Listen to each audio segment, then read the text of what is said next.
I still remember the sound of the wine glass hitting the side of my plate, the clink sharper than the insults that followed. The dining room was filled with laughter that wasn't mine, the kind of laughter that stings more than it entertains. She's just a waitress. Why is she even at the table? My older brother Ethan said, his voice casual, like he was stating a fact. He leaned back in his seat, arm draped arrogantly over the back of his chair, wearing his Princeton sweatshirt like it was armor. Mom let out a sharp laugh and shook her head. She thinks she's one of us. That's adorable. Everyone laughed again. Everyone except me. Before we begin, drop a comment and tell us where are you from and from which city you're watching our videos. And after watching the whole video, don't forget to tell us. What would you do in this situation? Be honest. Tell me in the comments below. We read every comment. Let's begin. I didn't flinch, didn't blink. I didn't even look up from the napkin I was folding and unfolding on my lap. That's what they expected. A reaction, a crack in my pride, and I wasn't going to give it to them. I just smiled.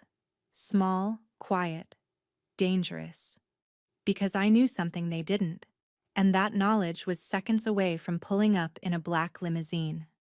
The dining room was glowing with crystal chandeliers and fake warmth.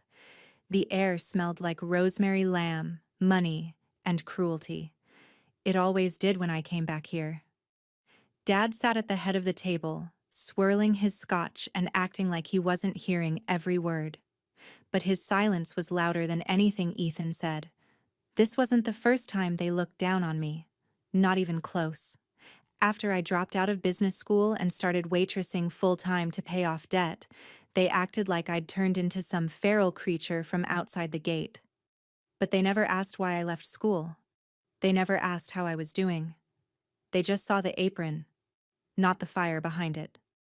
Hope the tips were good this week, Natalie, my cousin Lauren added with a little smirk. She popped a grape in her mouth like she'd just made the joke of the year. I leaned back in my chair slowly. Calm. I didn't even look at her. I looked at the door. And right on cue, headlights. Dad's estate sat on a hill, the kind of place that looked like it was designed for magazine covers and whispered scandals. So when you heard tires against gravel that late in the evening, you knew someone important was arriving. I folded my napkin neatly and set it down. Excuse me, I said softly, standing up. Ethan raised an eyebrow. Running off to check a table? No. I looked at him fully for the first time. To open the door. And I did.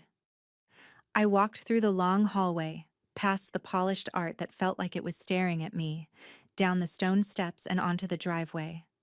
The limo was sleek and silent. It didn't hum. It purred. The driver stepped out first and opened the door. And then he stepped out. Noah Reed. Tall. Composed. In a dark charcoal suit that probably cost more than Mom's antique china set. His presence alone could silence a boardroom, or in this case, a family dinner. He didn't say anything at first. He just looked at me and smiled like I was his entire world. Natalie, he said, his voice warm, low, and grounded. Sorry I'm late.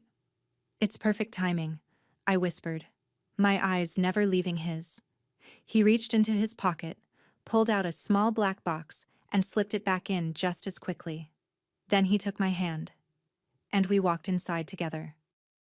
The moment we entered the dining room, the room froze. Forks paused mid-air. Glasses were halfway to lips. Mom's expression twisted from confusion to disbelief. Ethan dropped his smirk. Even Lauren blinked like someone had pulled the curtain back on a lie.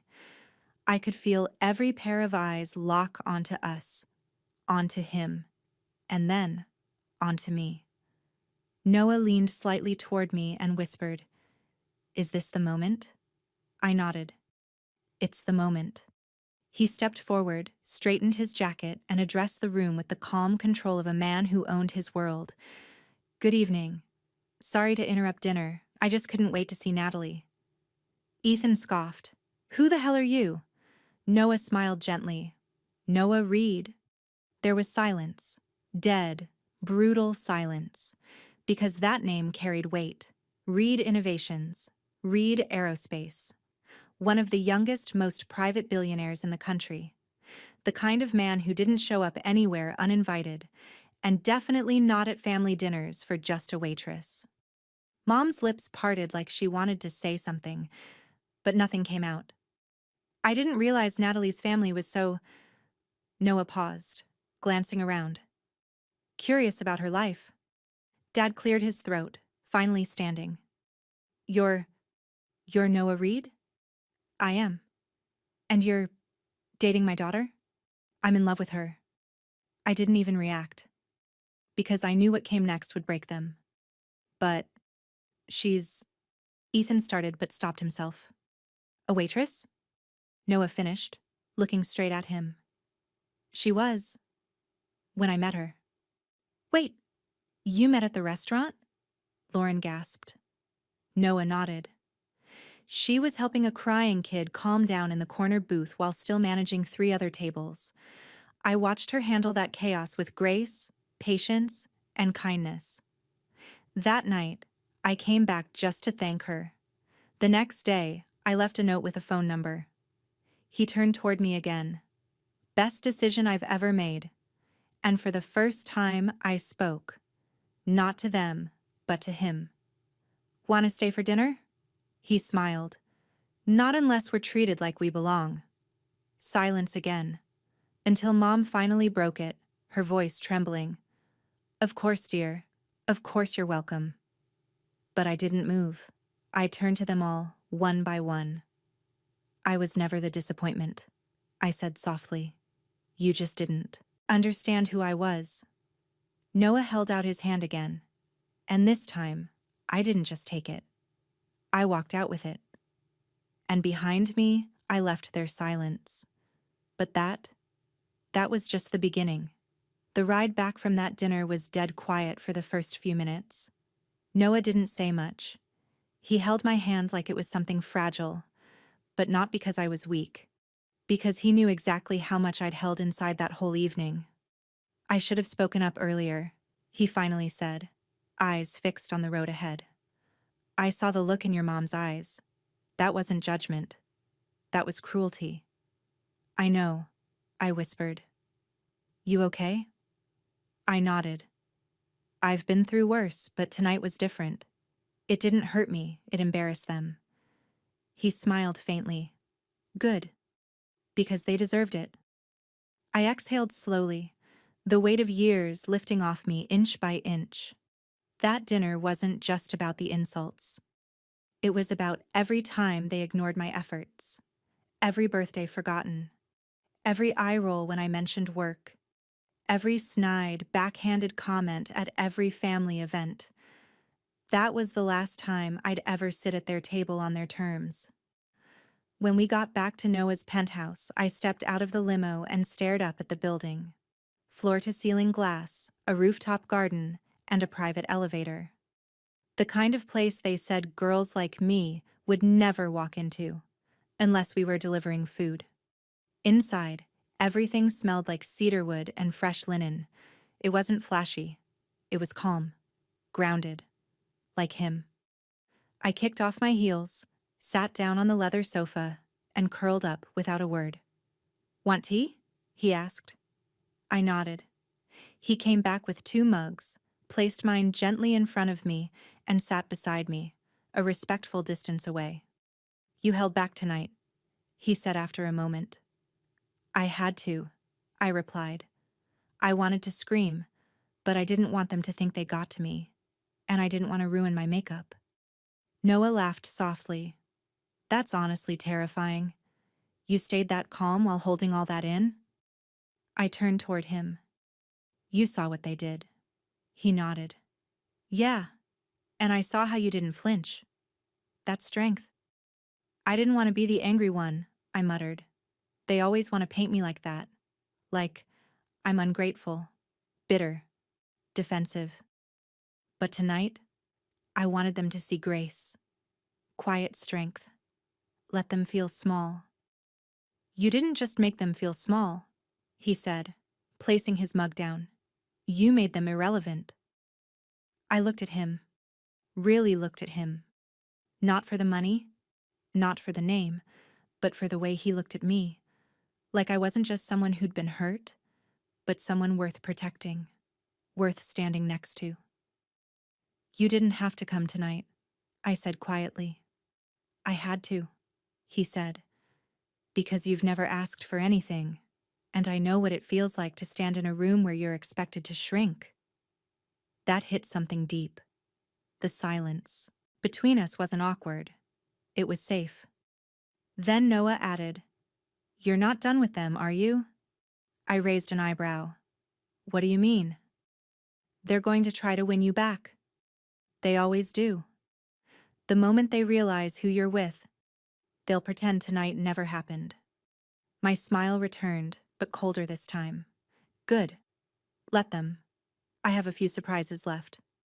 Noah leaned back and just nodded, proud.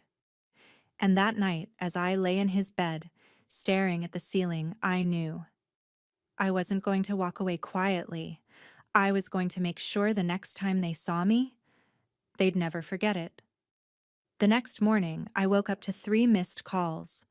One from Ethan, one from Mom, and one from an unknown number I didn't recognize. But I had a feeling it was Dad. I didn't call any of them back. Instead, I opened the curtains and stood in Noah's penthouse looking out over the city, barefoot, sipping coffee like I wasn't the same girl they'd laughed at 12 hours ago. Noah was in the kitchen, dressed down in joggers, pouring us both coffee like it was a quiet Sunday. You're not going to call them? He asked. They didn't call me the last 5 years when I needed them, I said. They can wait. He nodded. Good. But something in me was already turning, calculating. That dinner was just a glimpse. Now they knew who I was with. They'd start circling. I knew my family better than anyone.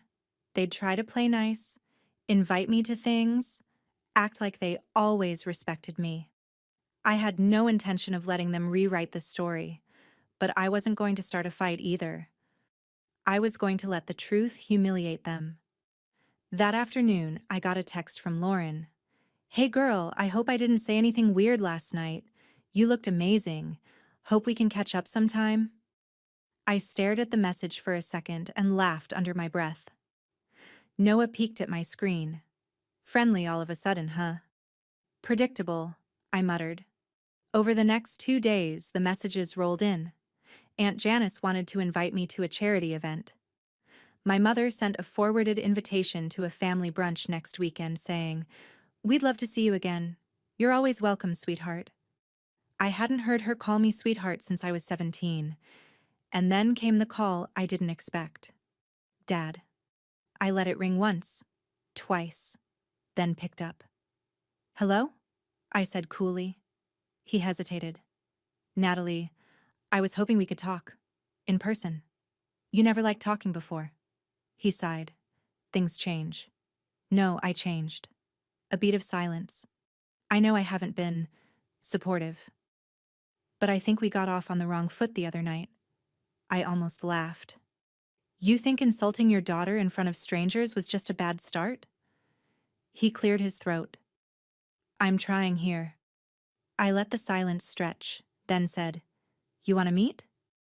Fine, but we do it my way. Neutral place. No house, no family. All right, he said. Where? I gave him the name of a quiet little rooftop cafe downtown. Not fancy, not loud, just somewhere I felt in control.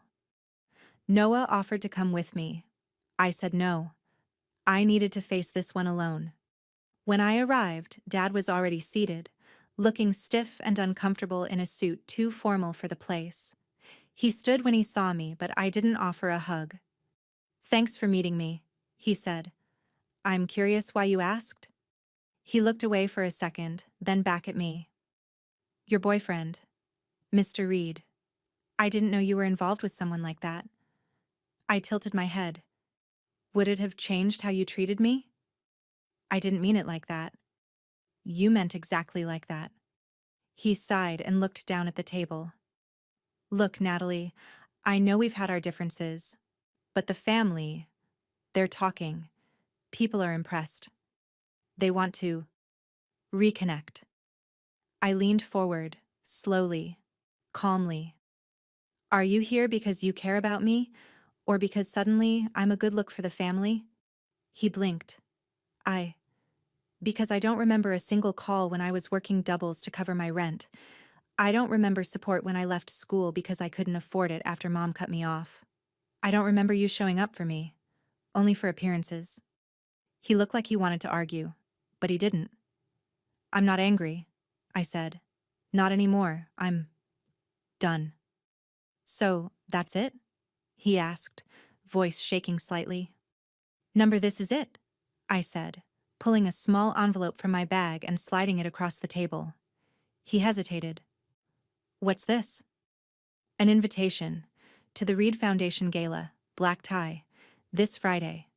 Noah and I will be hosting. I'm the keynote speaker. His face went blank. You're welcome to attend, or not, but I'm not asking for your approval anymore. I've built my own place at the table, one you can't pull out from under me. I stood up, adjusted my coat, and looked him in the eye. I'm not just the waitress anymore. Then I walked away. The night of the gala came faster than I expected. The ballroom glowed in soft gold lighting.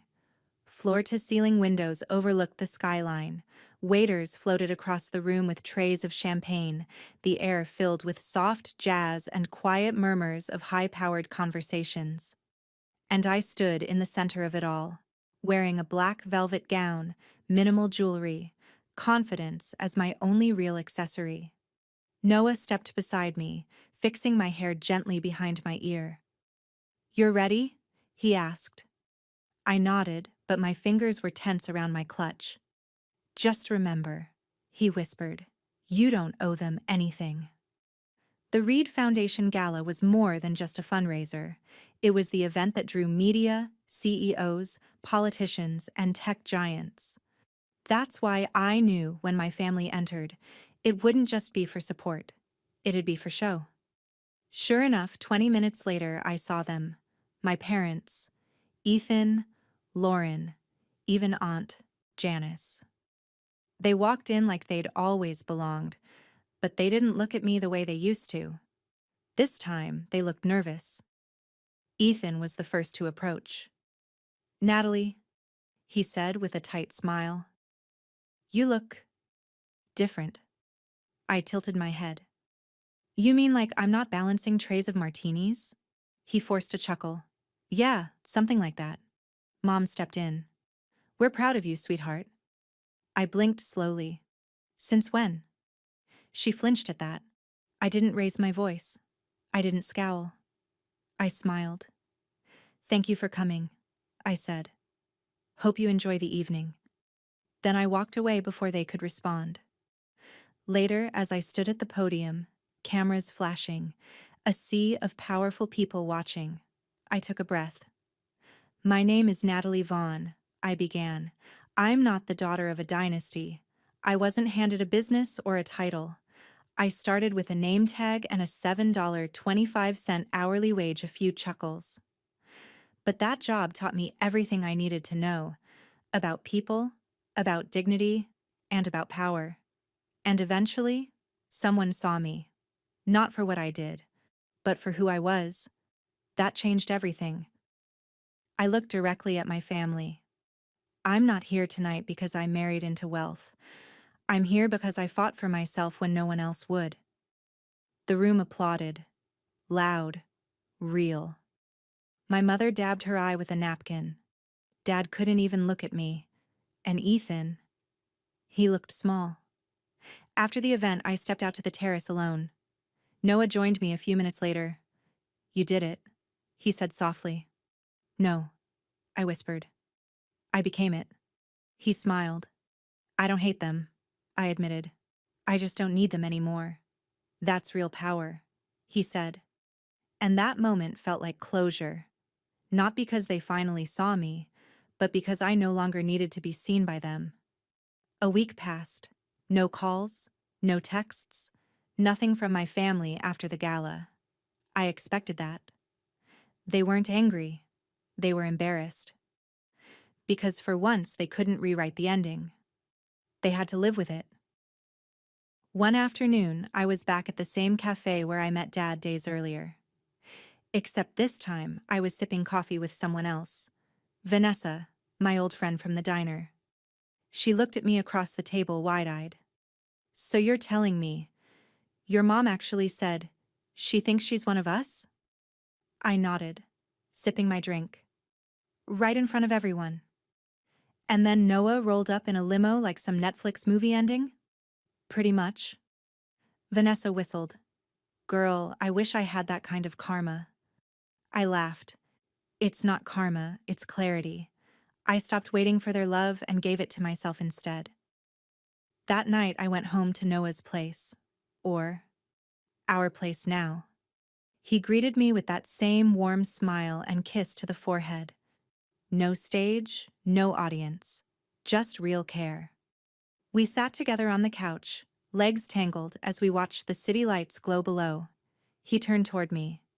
"You ever think about going back?" I shook my head. "I don't miss them. I miss the version of them I used to hope for." "You still holding on to any part of that girl who used to sit silently at their table?" "No," I said. "She's gone." He smiled. "Good."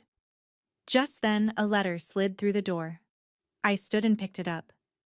From Ethan Vaughn. I opened it slowly. "Nat, I don't know what to say. I've been awful to you. I thought I was better than you, just because I had a title and you had a name tag. But now I realize, you were working while I was coasting. You were building while I was bragging. I know it's probably too late. But if you ever decide to forgive me, I'll be here. No pressure, no pride, just your brother, finally seeing clearly." I folded the letter and sat beside Noah. "Everything okay?" he asked. "Yeah," I whispered. "It's finally over." But the truth was, it wasn't about forgiveness. It wasn't about revenge either. It was about freedom. For years, I sat quietly while they defined me. Now I define me. I'm not just the girl they mocked at dinner. I'm the woman they'll remember for the rest of their lives. Not because I hurt them, but because I didn't let them break me. The plastic tray trembled slightly in my hands, not because it was heavy, but because the words had hit harder than a slap. "You can't afford to eat with us," the CEO's assistant hissed, her voice laced with disdain. She didn't even look up from her overpriced salad. "Go back to wherever you came from." Every fork paused midair. The cafeteria fell into the kind of silence that made your skin itch. Some looked away. Others stared right through me. But no one, not a single person, said a word. Before we begin, drop a comment and tell us where are you from and from which city you're watching our videos? And after watching the whole video, don't forget to tell us what would you do in this situation? Be honest, tell me in the comments below. We read every comment. Let's begin. My heart thudded, but I didn't blink. I kept my expression blank, as if I hadn't just been publicly humiliated by someone who wore confidence like armor and heels like weapons. Her name tag read Rebecca Owens, executive assistant to the CEO in bold serif font, like it meant royalty. I glanced down at my tray. A simple turkey sandwich, black coffee, and a banana. $6.49 total. I could buy this building with the change in my husband's gym bag. But they didn't know that. And I wasn't here to make friends. So I exhaled softly, turned on my heel, and walked to the far end of the cafeteria, past the polished tables filled with junior analysts, engineers, and consultants pretending not to notice, and sat alone at the high-top counter by the vending machines. The stool creaked as I sat. I didn't touch my food. Not yet. Not until I'd finished watching. From this angle, I could see everything. How Rebecca laughed with the CFO's assistant, how two marketing interns whispered and glanced toward me like I was a stain on the napkin of their social ecosystem. But none of them knew. None of them knew that Celia, the woman in a budget coat, worn flats, and a quiet face, was legally married to the man who was about to finalize the $1.2 billion acquisition of this company. None of them knew that I wasn't here to observe the office layout, the product demo, or the financials. I was here to evaluate something far more important. People. Their ethics. Their behavior. Their capacity for kindness when they thought no one was watching. So far, they were failing. I took out the pen from my coat pocket and scribbled 3 words into the small black notebook I'd tucked in my tote. Rebecca. Cafeteria. Cruel. The door to the cafeteria opened again. A man in a navy jacket entered, glanced around, and moved toward my corner. He was older, maybe late 50s, wiry frame, thinning gray hair. His eyes caught mine, then darted toward the empty seat next to me. Mind if I? He asked, gesturing. I shook my head. Be my guest. He sat with a soft grunt and opened a Tupperware container that smelled faintly of tomato soup. He offered a shy smile. I'm Paul. Maintenance, he said. Celia, I replied, returning the smile. You're new. Just here for a few days, I said carefully. Consulting. He nodded. Well, if you're consulting on cafeteria seating, you picked the wrong spot. That's the unofficial invisible people zone. I smiled. Maybe that's exactly why I chose it. Paul chuckled and dipped his sandwich into his soup. You're all right. I made another note in my journal under a different section. Paul, maintenance. Warm. Decent soul. Just then, laughter erupted again from the VIP table. Rebecca had leaned in close to her friend, loud enough for all to hear. Next, she'll be asking to share a desk with the interns. Honestly, where do they even find these people? Paul gave a long sigh. She's been like that since she got here last year. Makes everyone feel 2 inches tall. I turned slightly, watching her parade her arrogance like it was part of the company culture. Her laughter, sharp, rehearsed hollow, cut through the air like glass breaking inside a church. No. No church. Just glass breaking. Inside people. Sometimes, Paul said quietly, I think the worst thing about this place isn't the stress or the deadlines. It's watching good people stay quiet when someone's being humiliated. I looked at him. He wasn't wrong. But they'd learn. By end of the day, they'd learn exactly who I was. And why I was there. By 3:15 p.m., the air in the office felt thinner. It wasn't the temperature. It was the tension, the quiet, simmering energy that bloomed in corporate spaces just after lunch, when caffeine wore off and gossip settled in. People were twitchy. Everyone was watching everyone else a little more closely. Especially me. I noticed the shift the moment I returned to the shared workspace on the 8th floor, the one labeled Development Strategy Satellite Pod, in sterile Helvetica on a laminated sheet. This morning, they barely noticed when I walked in. But now? Now they were whispering. A young woman in glasses nudged her friend, subtly nodding toward me. A guy in a Patagonia vest tilted his head, squinting like I was some kind of foreign object placed on the wrong shelf. I sat at the unused desk in the back corner, booted up the spare laptop they'd issued, and pretended to scroll. It was all part of the act. Hey, someone said behind me. I turned. Rebecca. She stood there with a small plastic folder pressed against her chest like it was a clutch purse. Her nails were perfect. Red, glossy, shaped like almonds. Her smile, however, was serrated. Just a friendly heads up, she said sweetly, leaning down slightly so no one else would hear. The culture here's fast-paced. No offense, but you might want to keep your head down if you want to last the week. She winked. Like we were friends. Like her warning was helpful. I tilted my head and gave her a smile. Thank you. I appreciate your concern. Oh, no problem. Us girls gotta stick together, right? She said with syrupy sarcasm, then walked off, her heels clacking like accusations across marble tile. My hands were tight fists under the desk. Stick together? She'd rather see me fired and fumbling outside with my tote bag in the rain than offer any real support. I took another note in my book. Smiles while cutting you down. Passive cruelty, institutionalized. My phone vibrated in my coat pocket. One text. Lucas. How's it going in the lion's den, love? I smiled for real then, the kind that softened my features. Lucas Caldwell, my husband, CEO of Caldwell Holdings. The man who quietly bought 47% of this company's shares last quarter and was preparing to sign the full acquisition by Friday. No one here knew, not even the board. NDA locked. And I wasn't just here for fun.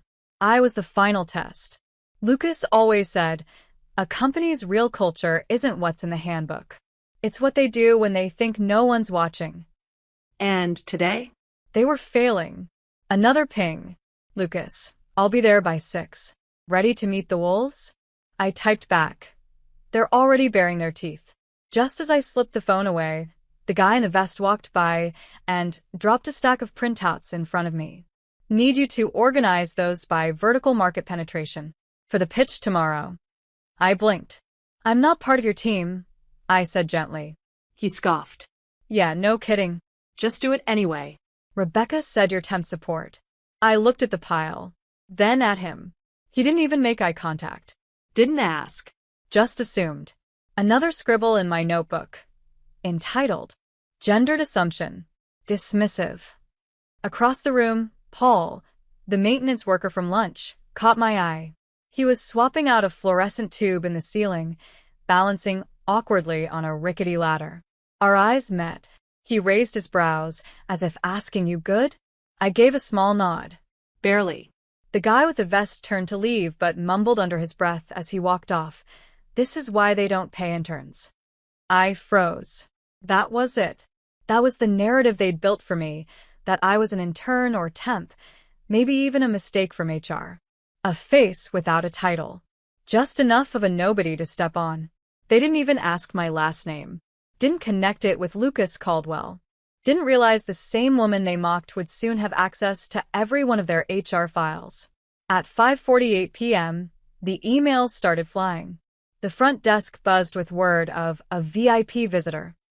Executives scurried like ants sensing rain. And I sat perfectly still, because now the test was beginning. By 6:04, I heard his voice. Good evening, folks.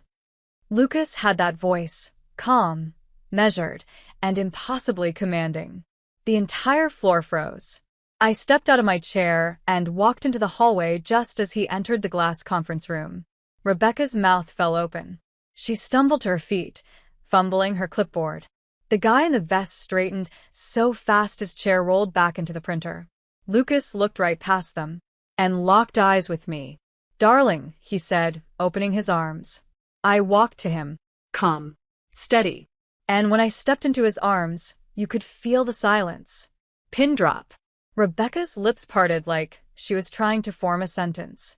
Lucas kissed my cheek, then turned to the room and smiled. Everyone meet my wife. Gasps. Actual, audible gasps. And then, total silence. The words hung in the air like a live wire. Meet my wife. You could almost hear the collective inhale. Then the slow, unraveling panic behind a dozen carefully composed faces. Rebecca's hand dropped from her clipboard. She opened her mouth, then closed it again. The guy in the Patagonia vest? He took half a step back like he'd just realized he insulted a judge. Lucas reached for my hand and smiled like this was just another dinner party. Celia's been shadowing the office all day. It's part of our final evaluation before the acquisition. Evaluation. Rebecca's voice cracked slightly. Wait, but we didn't know. You weren't supposed to, Lucas replied smoothly. We wanted to see how staff treat people when there's no title attached. When someone walks in without the usual power, position, or privilege. I could feel the energy shift again. A kind of silent panic, like air escaping from a sinking ship. The CFO's assistant stood abruptly. Sir, if we'd known. But you didn't, I said quietly, my voice even. That's the whole point. Paul had appeared at the hallway corner. He leaned on his mop, watching, eyes wide. When I met his gaze, he gave me the smallest, proudest nod. I returned it with a soft smile. Lucas gestured toward the seats.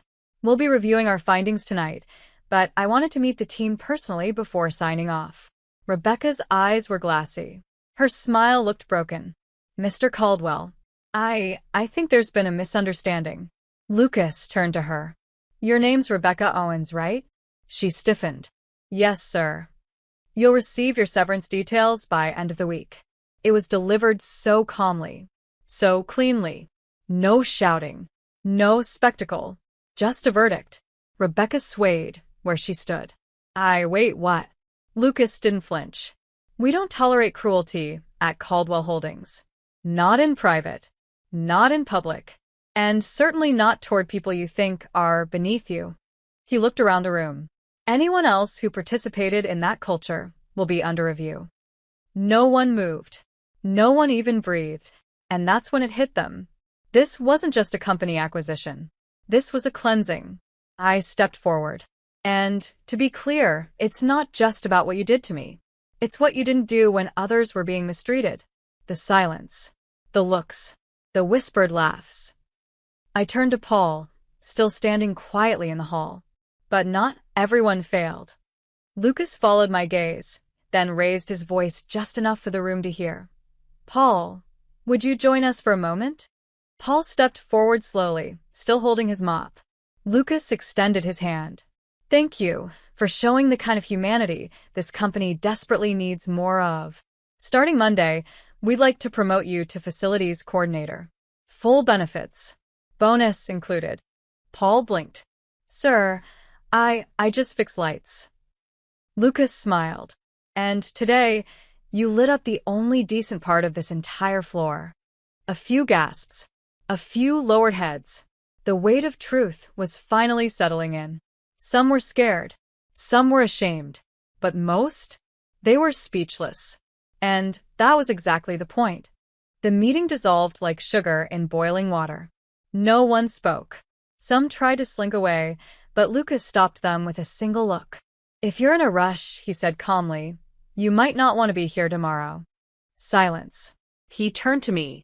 Would you like to finish what we started, love? I nodded and stepped forward, notebook in hand. My voice was calm, but I didn't hold back. This company has brilliant products. But the soul of it? It's been rotting. Not because of the work, but because of the people allowed to thrive while tearing others down. I looked around. No one met my eyes. You didn't know who I was. And that's okay. You weren't supposed to. But what matters is how quickly some of you decided I didn't matter. I opened my notebook and began to read calmly. Monday, 9:12 a.m., ignored by front desk, brushed off with, HR's not ready for you, come back later. 10:04 a.m., directed to wait in a storage room. 11:40 a.m., Rebecca Owens makes public comment about budget interns taking up space. 12:13 p.m., refused a seat in cafeteria. I paused, then turned the page. But also, 12:16 p.m., Paul, maintenance, offered me kindness without knowing who I was. 2:49 p.m., admin assistant Maria helped me find a quiet desk without asking for thanks. 4:02 p.m., IT support walked me through the system setup even when it wasn't their job. I closed the book. We'll be restructuring, Lucas added. Not just the leadership, the culture. There were murmurs, nervous shifting.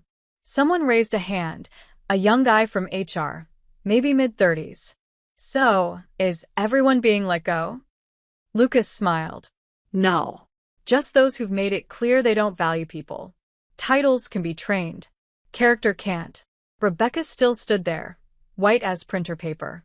I turned to her, locking eyes one final time.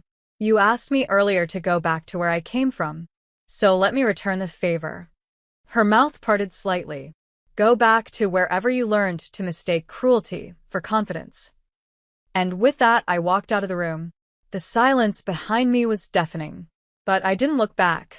Later that night, Lucas and I sat in the back of our black SUV, the city lights of Manhattan painting gold streaks across the windows. My heels were off. My heart was still racing. Lucas slid his hand over mine. You were incredible. They'll never forget today. Good. I leaned my head against his shoulder. You know what hurts the most? He waited. I wasn't shocked they were rude. I was shocked how easy it was for them to decide I was nothing. Lucas kissed my hair. Let them remember what it felt like to underestimate the quietest person in the room. I nodded. Tomorrow, I said, let's start writing the new company manual. Page 1. Empathy isn't optional. Monday morning arrived like thunder behind glass. The office buzzed with rumors before the sun had even fully touched the skyline. People arrived earlier than usual, eyes darting, lips tight. No more smug laughter in the hallways. No more careless whispers in break rooms. Something had shifted. No one said it out loud, but they all knew. The woman they'd pushed aside had come back, and everything was different now. I arrived at 8:58 a.m. This time, no one ignored me. The receptionist stood up so fast she knocked over her water bottle. Good morning, Mrs. Caldwell. Would you like me to call upstairs? I smiled softly. That won't be necessary. As I walked through the lobby, every eye followed. Heads bowed slightly. Whispers paused mid-sentence. The elevators opened. Waiting inside were 3 senior managers who had each, in their own way, contributed to the toxic rot that had settled into the company over the years. All 3 stepped out of the elevator, faces pale, and let me in alone. It was silent all the way to the top. The executive floor, previously only accessible to top-level leadership, had been restructured over the weekend. Lucas and I spent 48 hours reviewing reports, emails, feedback surveys, even janitorial complaint logs. The results were damning. At 9:30 a.m., Lucas addressed the full company in the main conference hall and over Zoom for remote staff. The tone wasn't angry, but it was final. We're not interested in punishment, he said. We're interested in change. I stepped beside him. My name is Celia Caldwell, I said, no longer hiding behind a borrowed name or borrowed silence. I was here last week to see this place for what it really is. I paused. And I did. Some people shifted uncomfortably in their seats. A few looked down, but others, the ones who hadn't failed the test, looked straight at me.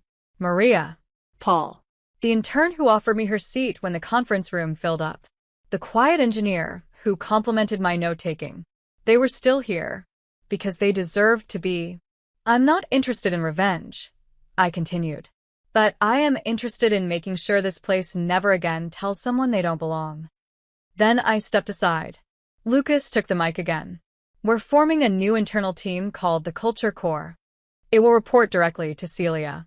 Yes, she'll be your lead advisor. You'll treat her as you would any executive, because that's exactly who she is. And just like that, the room shifted again. Power doesn't need to shout. Sometimes it just needs to walk back in, quietly, calmly, and remind people what respect looks like. 3 weeks later, I was sitting in my new office, corner window, warm wood furniture, a quiet potted plant I named Justice, when there was a knock on the door. It was Paul. He looked unsure, hat in hand, same overalls, but a new ID badge that read Facilities Director. Got a minute? He asked. For you? Always. He stepped in. I just wanted to say thanks. For not forgetting the little guy. You were never the little guy, Paul. You were just the one no one saw. He chuckled, eyes soft. Not anymore. When he left, I stood by the window, watching the street below. The city moved like it always did. Fast, loud, ruthless. But here, inside this building, a woman who was once told she didn't belong had become the one who decided who did.